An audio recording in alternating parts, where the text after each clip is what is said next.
At my son's funeral, I was standing near his casket when my daughter-in-law leaned close enough that I could feel her breath on my ear. She whispered, "You're overreacting. You were never really family." I didn't look at her. I didn't answer. I just stood there holding the funeral program so tight the edge cut my palm. By the next morning, she was the one who'd lost everything. Before I tell you my story, please make sure to like and subscribe to support the channel. Also, let me know how your day is going and where you're from. Thanks. I never thought I would stand at my own son's funeral and feel like the one person who was truly alone. They were lowering David's casket into the ground when Sarah leaned in so close I could see the tiny crack in her lipstick and whispered, "You're overreacting. You were never really family." I didn't look at her.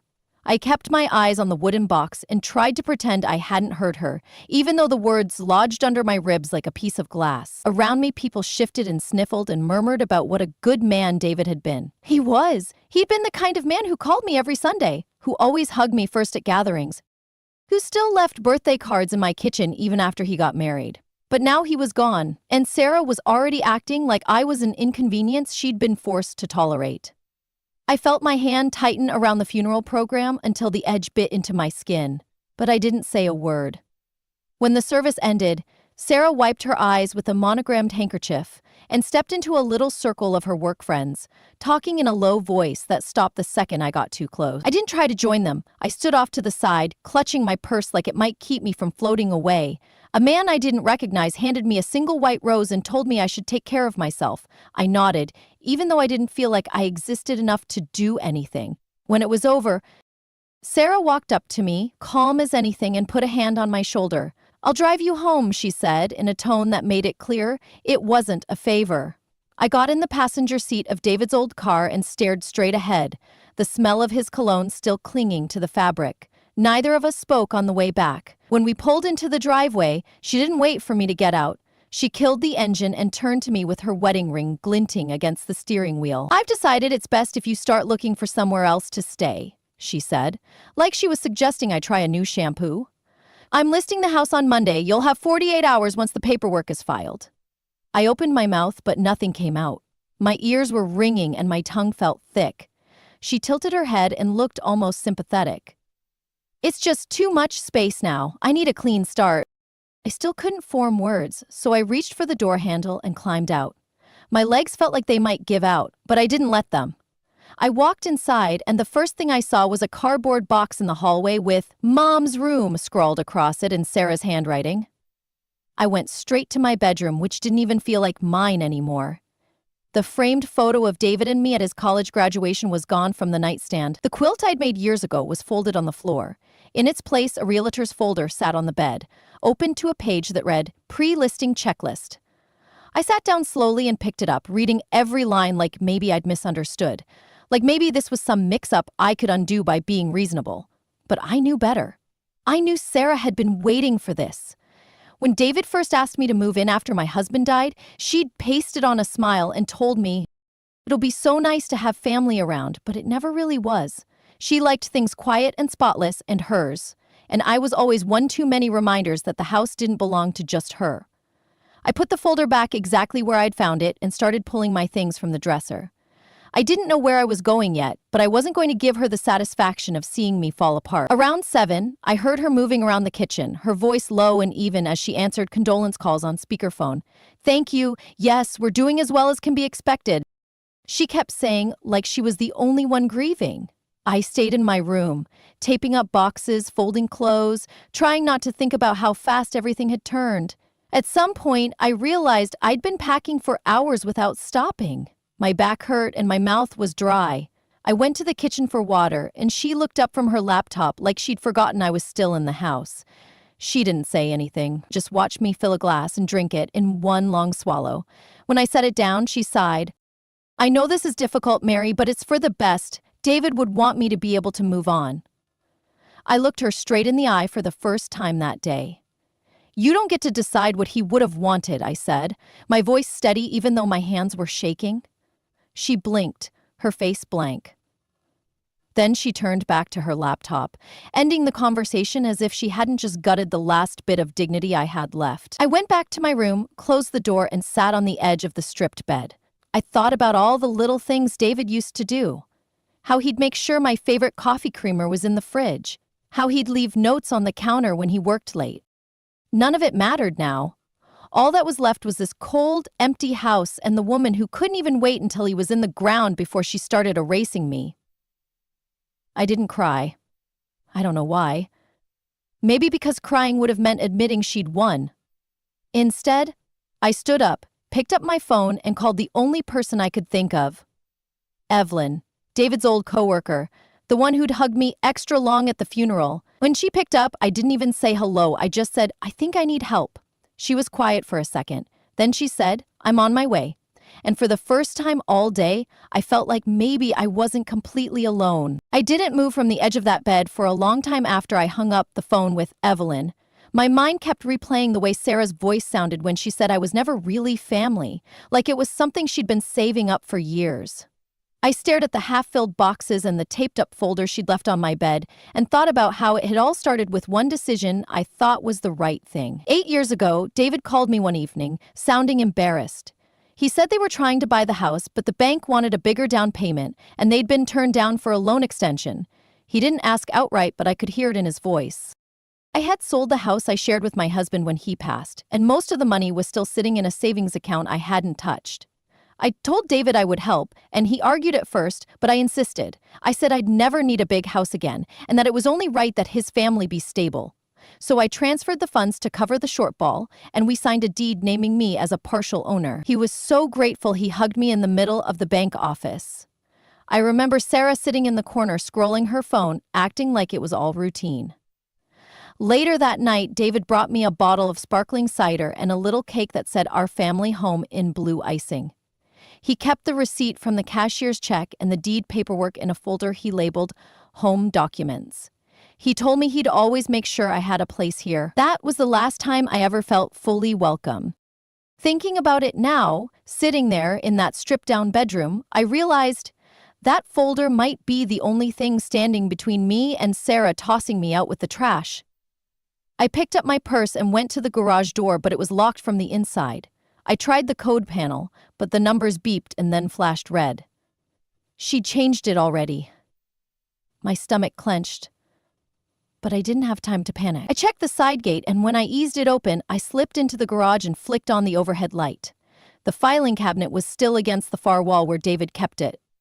I crouched down and started pulling open drawers, my heart beating so hard it felt like it might crack my ribs. I found insurance papers, tax records, old car titles. Nothing that mattered.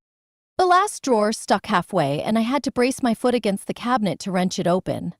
Inside, under a stack of outdated warranty guides, was a brown accordion folder with a rubber band around it.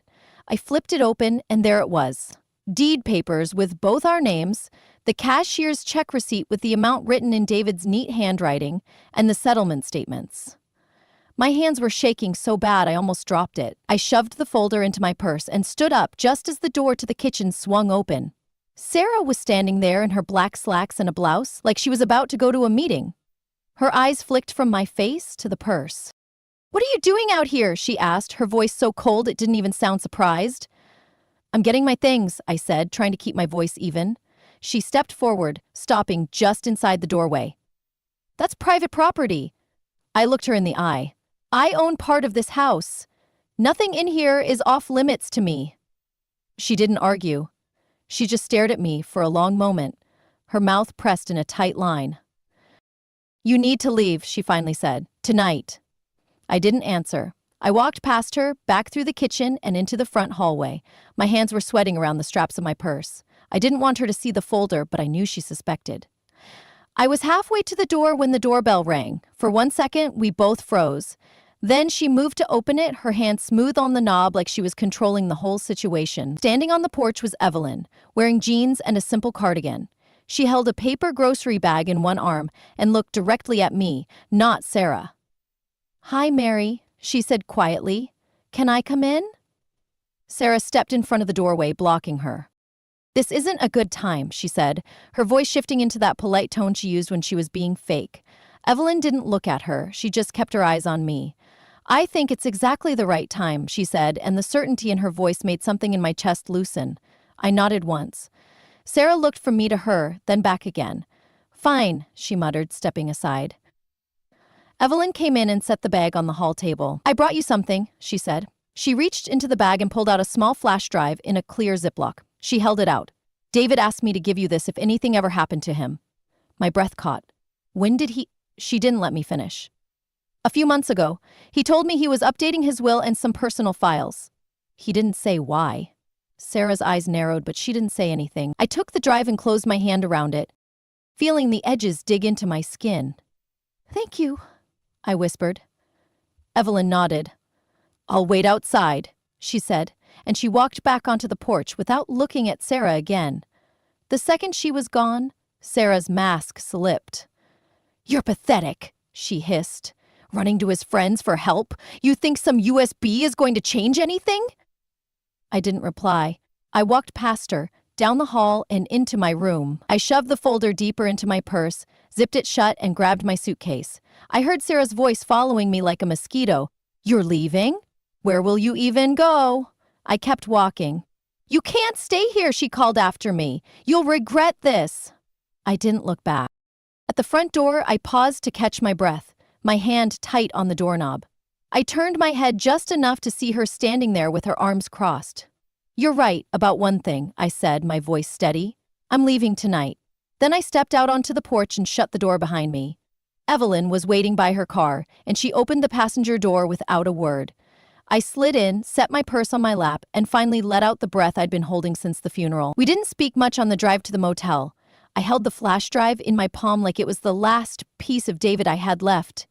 When we pulled into the parking lot, Evelyn parked and turned to me. If you need anything, you call me, she said firmly. Anything at all. I nodded, unable to get my throat to work. She reached over and squeezed my hand. I'm sorry, she said softly. He deserved better. I swallowed hard. We both did. She waited until I was inside before she drove away. The room was small, just a bed, a table, and a lamp, but it was the first place I'd been all day that didn't feel like it belonged to Sarah. I sat on the bed and pulled my laptop from my suitcase. My hands were still shaking as I plugged in the flash drive and opened the only file on it, a video labeled for Mom. The screen flickered, and there was David, sitting at his desk, wearing the blue button-down I'd given him for Christmas. He looked tired. If you're watching this, he began, his voice rough, it means I'm gone, and I'm sorry for that. I need you to know something important. I pressed my fist to my mouth to keep from making a sound. He took a breath. I've been trying to protect you, but I don't think I did enough. Sarah has been hiding things. Debts. She used my name to take out a line of credit on the house. I found out last month. I was going to talk to you, but... He looked away, then back. If she tries to force you out, don't let her. You have rights. The deed is still in your name. Get help if you need it. I'm sorry I didn't do more.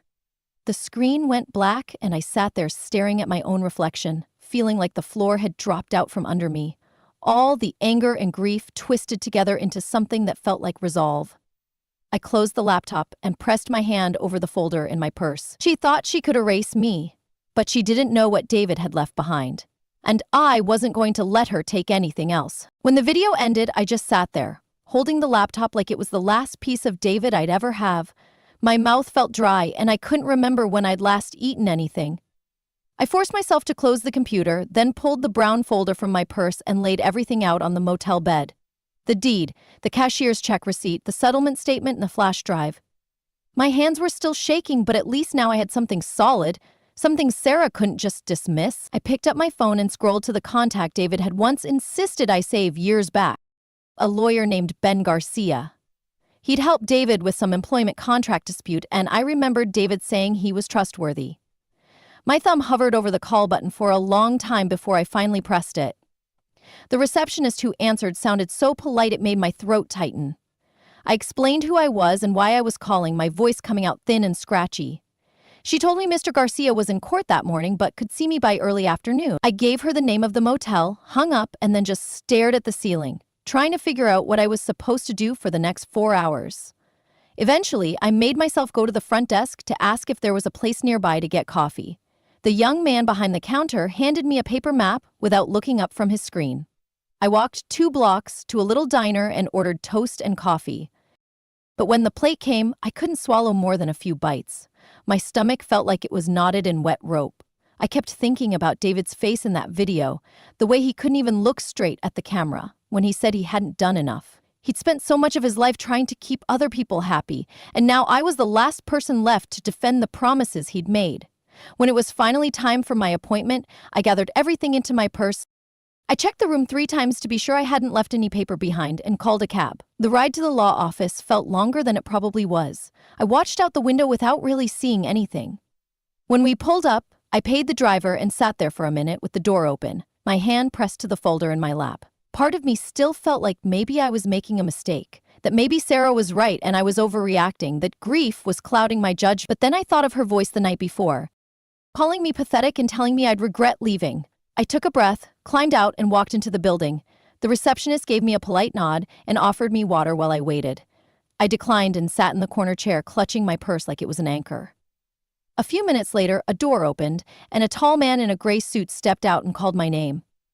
He had the kind of face that didn't show much, but his eyes softened when he looked at me. "Mrs. Wilson, I'm Ben Garcia. Let's go talk." I followed him into his office, which was neat and lined with framed degrees. He gestured for me to sit, then settled into the chair across from me. "I'm very sorry for your loss," he began, his voice calm. I nodded, feeling something in my chest twist again. "Thank you," I whispered. He waited, giving me time to collect myself. Then he said, "Tell me everything." So I did. I told him about David dying, about the funeral, about Sarah whispering that I was never really family, about the eviction notice, the locks changed, the threats, and the things she said when she thought no one was listening. I told him about the brown folder, the deed, the cashier's check, and the video David had left for me. When I finally stopped talking, my throat was raw and my hands were cramped from how tightly I'd been holding them in my lap. Mr. Garcia didn't interrupt once.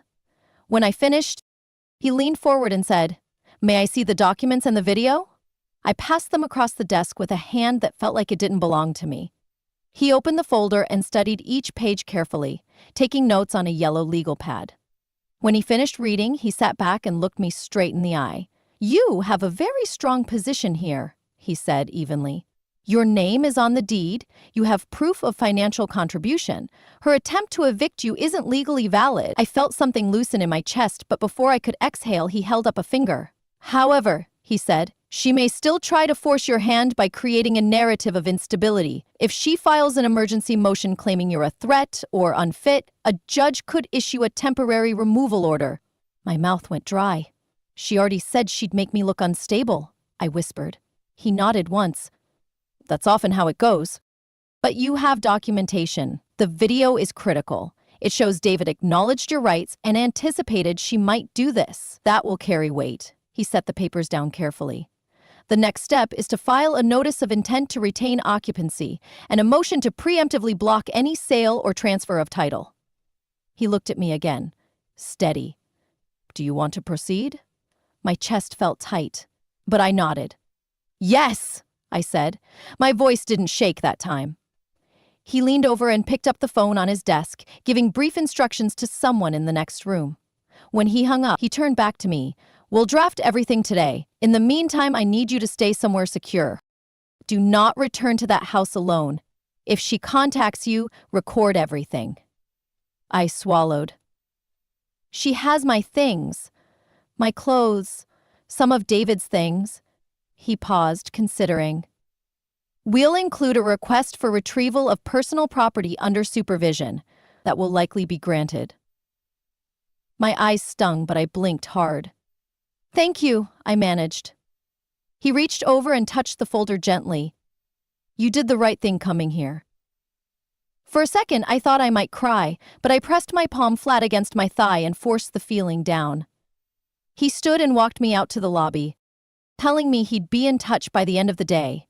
The receptionist gave me a small, encouraging smile as I left. When I got back to the motel, I locked the door behind me and set the folder down on the little table. I sat on the edge of the bed, feeling so tired I didn't think I could move again. I didn't know what I was supposed to do with myself while I waited, so I did the only thing I could think of. I called Evelyn. When she answered, I said, "I saw the lawyer." My voice came out flat. "He said I have a case." "I knew you would," she replied quietly. "How are you holding up?" That question almost undid me.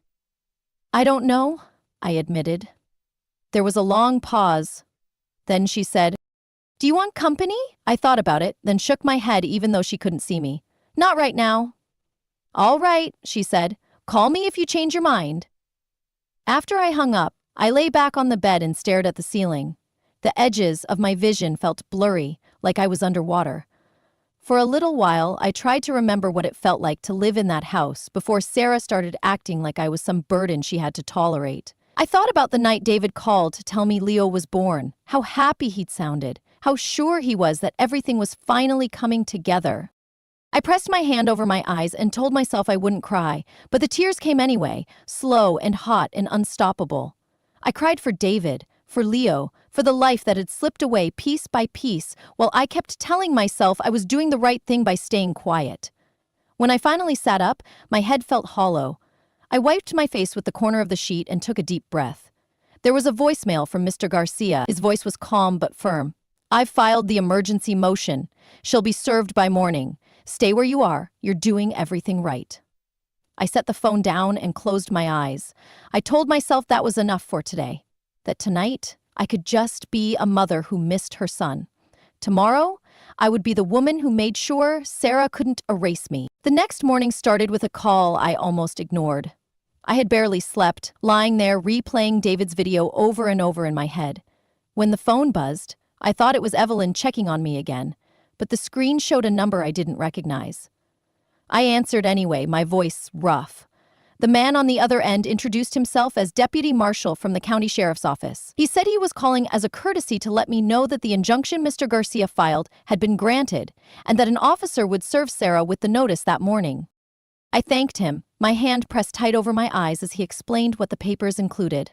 She was legally barred from selling or transferring the property, and any attempt to evict me without further court order was prohibited. When I hung up, I didn't feel relief exactly. It was more like the tension in my shoulders shifted to a different kind of heaviness, the weight of knowing this was far from over. I got up and made myself eat a few crackers from the vending machine, then sat back on the bed to think. I knew Sarah wouldn't take this quietly. She'd already made it clear she thought of me as an obstacle she could sweep aside, and this would feel to her like losing control. Sure enough, less than 2 hours later, my phone lit up with her name. I let it ring. When she called again, I turned the phone off completely. I knew better than to give her the chance to record me or twist my words. Instead, I called Mr. Garcia's office to confirm that the filing had been completed, and his assistant told me that not only had the injunction gone through, but the court had also scheduled a hearing for the following week to formalize the status of my claim. She sounded almost cheerful when she said it, but I didn't feel anything like cheerful. I hung up and stared at the folded receipt from the cashier's check, remembering how proud David had been the day we signed the papers, how he'd told me that we'd made something permanent together. The idea that Sarah had spent years planning to cut me out made my stomach twist. Part of me still wondered if she'd always resented me, or if it was something that grew slowly over time, fed by all the little compromises and resentments that build up in a marriage until there's no kindness left. I didn't have long to think about it. Around noon, Evelyn called. Her voice was low and urgent. She asked if I was sitting down. I told her yes, bracing for something worse. She said she'd just seen a post Sarah made on social media, a long message full of carefully chosen words. Sarah had posted a black and white photo of David holding Leo as a baby, and in the caption she wrote about how grief was bringing out the worst in some people, how she was being threatened and harassed, how she feared for her child's safety because certain family members refused to respect boundaries. She never mentioned my name, but she didn't have to. Anyone who knew us would connect the dots. Evelyn read part of it aloud, her voice tight with disgust, and when she finished, I felt like someone had pressed a cold hand against my spine. I thanked her for letting me know and promised I'd stay put. After we hung up, I opened the motel Wi-Fi and pulled up the post. There it was, already gathering comments from Sarah's friends and coworkers. People were writing things like, "You're so strong, and nobody deserves this," and "Let us know if you need help." I scrolled and saw one that made me close the laptop. Some people can't let go of control, even when it's time to move on.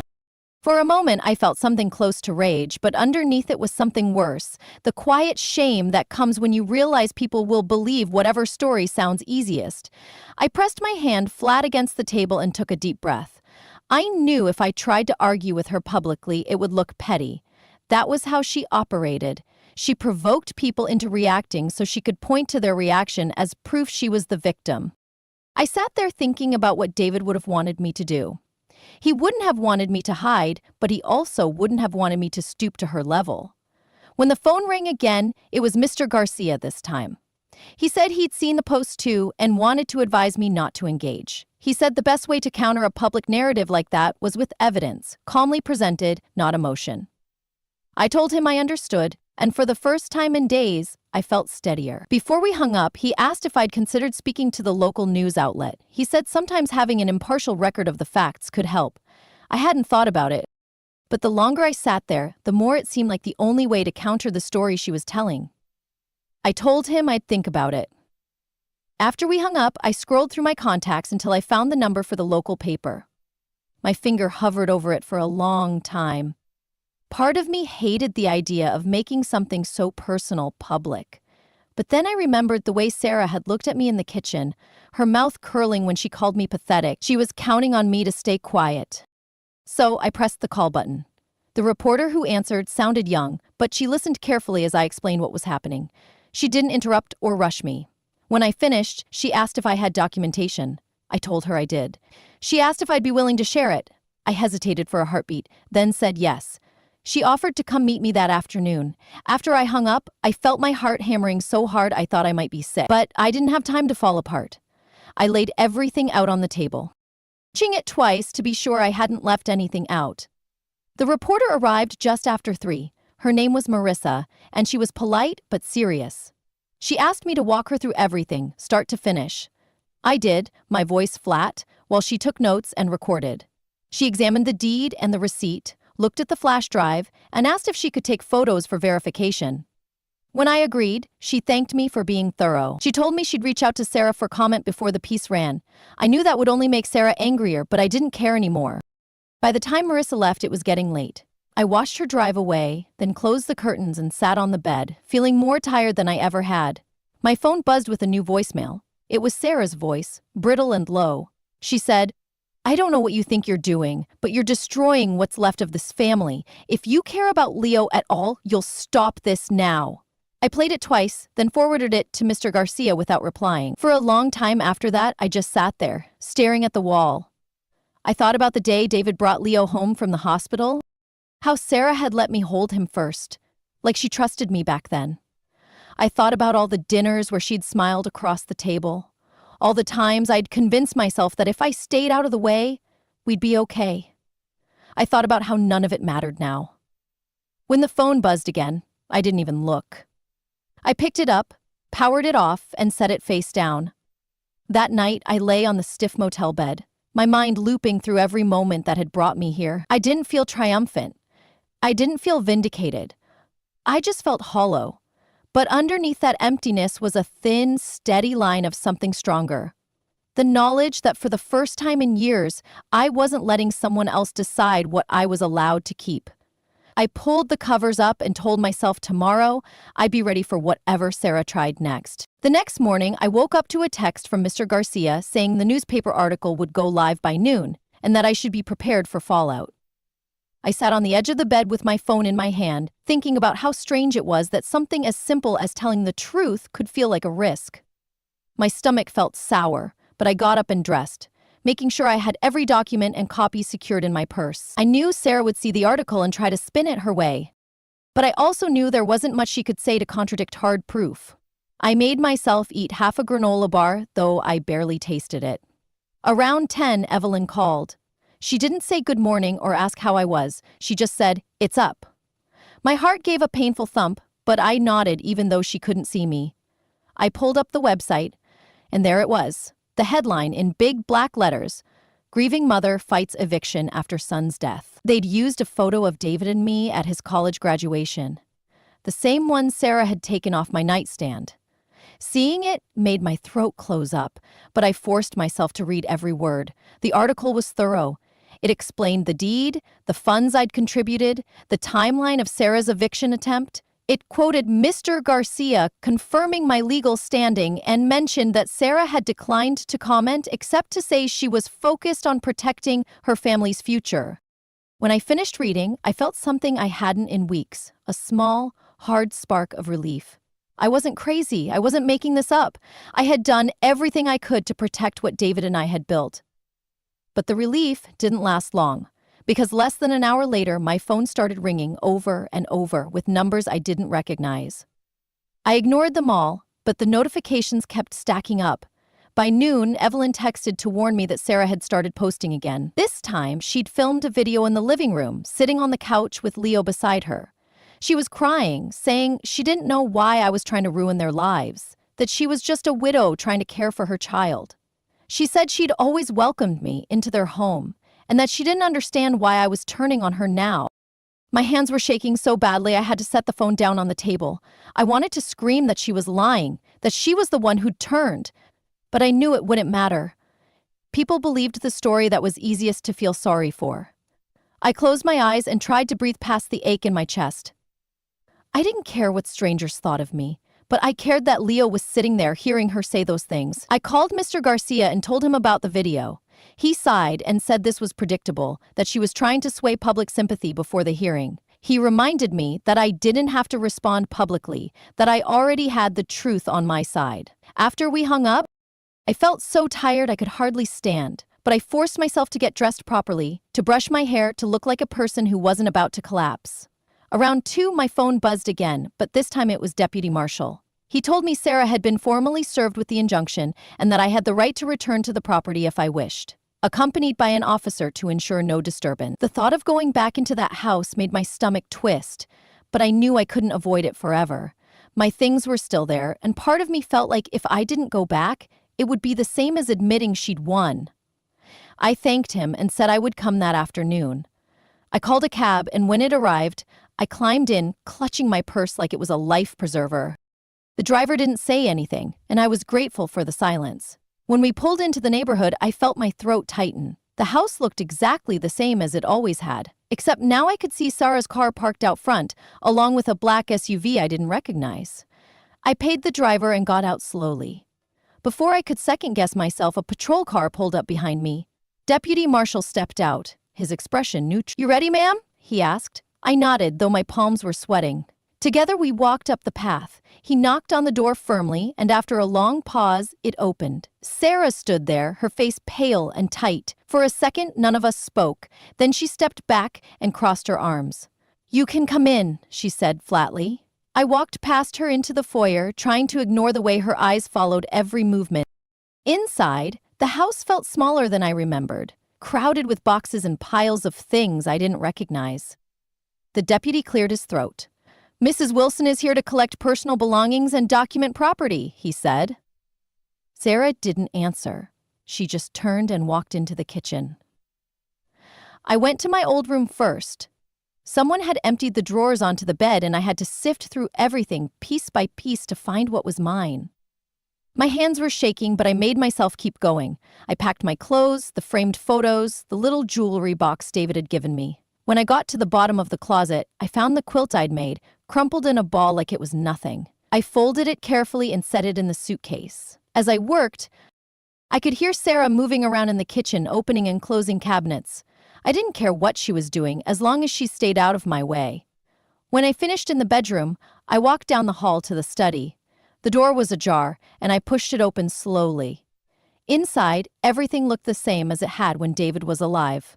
His books lined the shelves, his papers stacked neatly on the desk. My throat tightened as I stepped inside. I wanted to take something of his, something that felt like him. On the desk was a small wooden box I didn't recognize. I opened it carefully and found a folded envelope with my name written in David's handwriting. My vision blurred, but I didn't open it there. I slipped it into my purse, feeling the weight of it settle against everything else I'd carried. When I turned to leave, I found Sarah standing in the doorway. Her face was unreadable. For a moment, neither of us spoke. Then she looked down at the floor and said, "I don't know why you're doing this." Her voice was hoarse. "I'm just trying to survive." I felt something in me flicker, but it wasn't pity. It was exhaustion. "You're trying to survive by erasing me," I said quietly. She lifted her chin, her eyes bright. "You never belonged here." My hand tightened on the strap of my purse. "You're wrong," I said. "I belonged here before you ever did." She didn't reply. She just turned and walked away. I stood there for a moment, breathing hard, then stepped past her into the hall. Deputy Marshal met me at the door. "All set?" he asked. I nodded. "Yes." He waited as I zipped the last suitcase. Then he carried it out to the porch for me. As we stepped outside, I heard Sarah's voice behind me. "You'll regret this," she called, her voice shaking. I didn't turn around. I walked to the curb and waited while he loaded everything into the cab.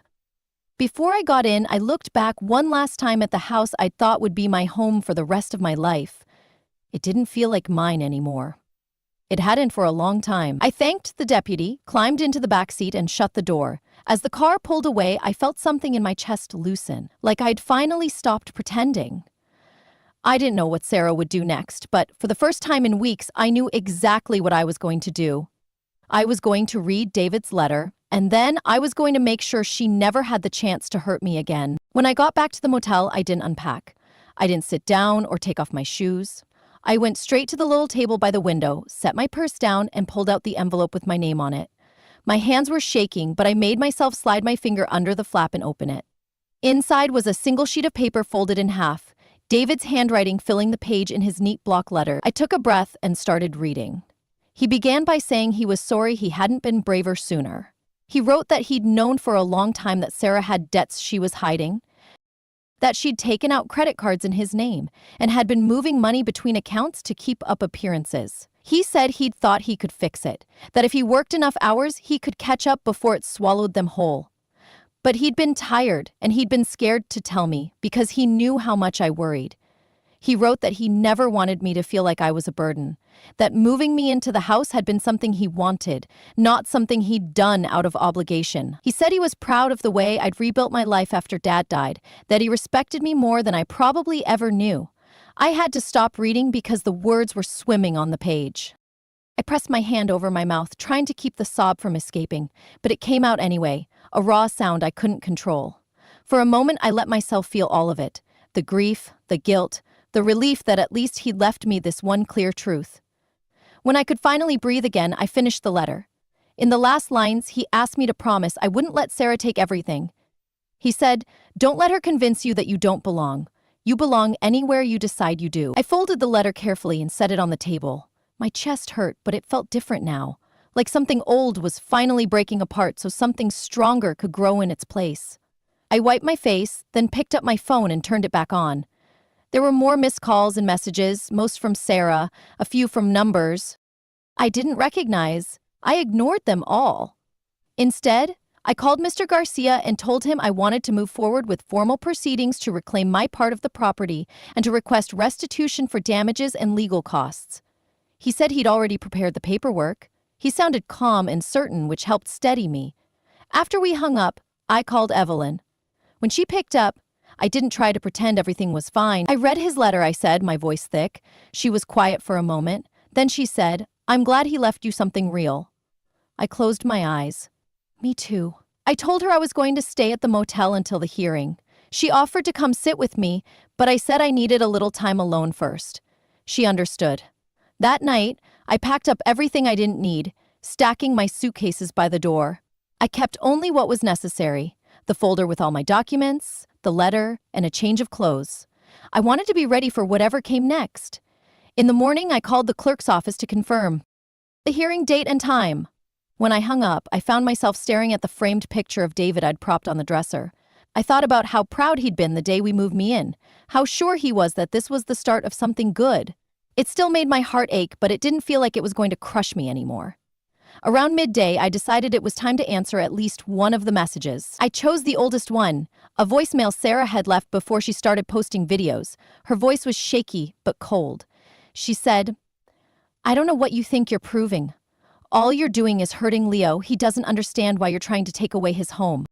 For a moment, I closed my eyes, trying to keep my temper from flaring. Leo was the only reason I'd hesitated about any of this. But I knew that letting Sarah have her way wasn't going to protect him in the long run. He deserved stability, not more lies. I didn't call her back. Instead, I called the family court clerk to ask about the process for seeking temporary guardianship. I knew it was a long shot, but I wanted to be ready. The clerk explained that it would require evidence that Sarah was unfit or unable to provide for him safely. I thanked her and wrote down everything she said. By the time I hung up, I felt calmer, like I finally had a plan. I spent the rest of the day organizing my papers, labeling every document so there wouldn't be any confusion in court. When I was done, I sat on the edge of the bed, reading David's letter again, letting his words fill up the empty spaces in me. That night, I slept more deeply than I had in weeks. In the morning, I woke up to another call from Mr. Garcia. He said Sarah had filed a motion to contest my claim, accusing me of forging David's signature on the deed. For a second, all the air seemed to leave the room. But then he said, "Don't worry, we have the original documents and the recording. She won't get far with this." I swallowed hard. She'll never stop, will she? He was quiet for a moment. Then he said, "Probably not, but she doesn't get to decide the outcome." After we hung up, I sat there for a long time, thinking about all the ways I'd let Sarah dictate what I felt. I thought about every time I'd bitten my tongue to keep the peace, every time I'd convinced myself it was better not to push back. Not anymore. Around noon, I packed up everything and checked out of the motel. I called Evelyn to let her know I was coming by to leave copies of my documents with her, just in case. She met me at her front door, her eyes kind but serious. When I handed her the folder, she rested her hand over mine. "You're doing the right thing," she said. I nodded. "I know." After that, I drove straight to the courthouse. I sat in the parking lot for almost 20 minutes before I finally made myself go inside. The clerk handed me a small stack of forms to sign, each one confirming my request for injunctive relief and reimbursement of costs. My hands didn't shake this time. When I finished, I walked out into the bright afternoon and felt like I was stepping into a version of myself I hadn't seen in years, one that wasn't afraid to stand up for what was rightfully hers. That evening, I sat in the small rented room I'd found for the next few weeks, and I read David's letter one more time. I thought about how much he'd tried to protect me even when he was too tired to protect himself. I thought about Leo and how one day he'd be old enough to understand the truth. I thought about Sarah and how she'd underestimated me from the start. And for the first time since David died, I felt something close to peace. I knew there were still battles ahead, but I also knew I wasn't going to fight them with fear anymore. I was going to fight them with every ounce of strength I had left. And no matter what Sarah did next, she was never going to take that away from me. That was my story. Please tell me, did I do the right thing or not? Thanks for watching.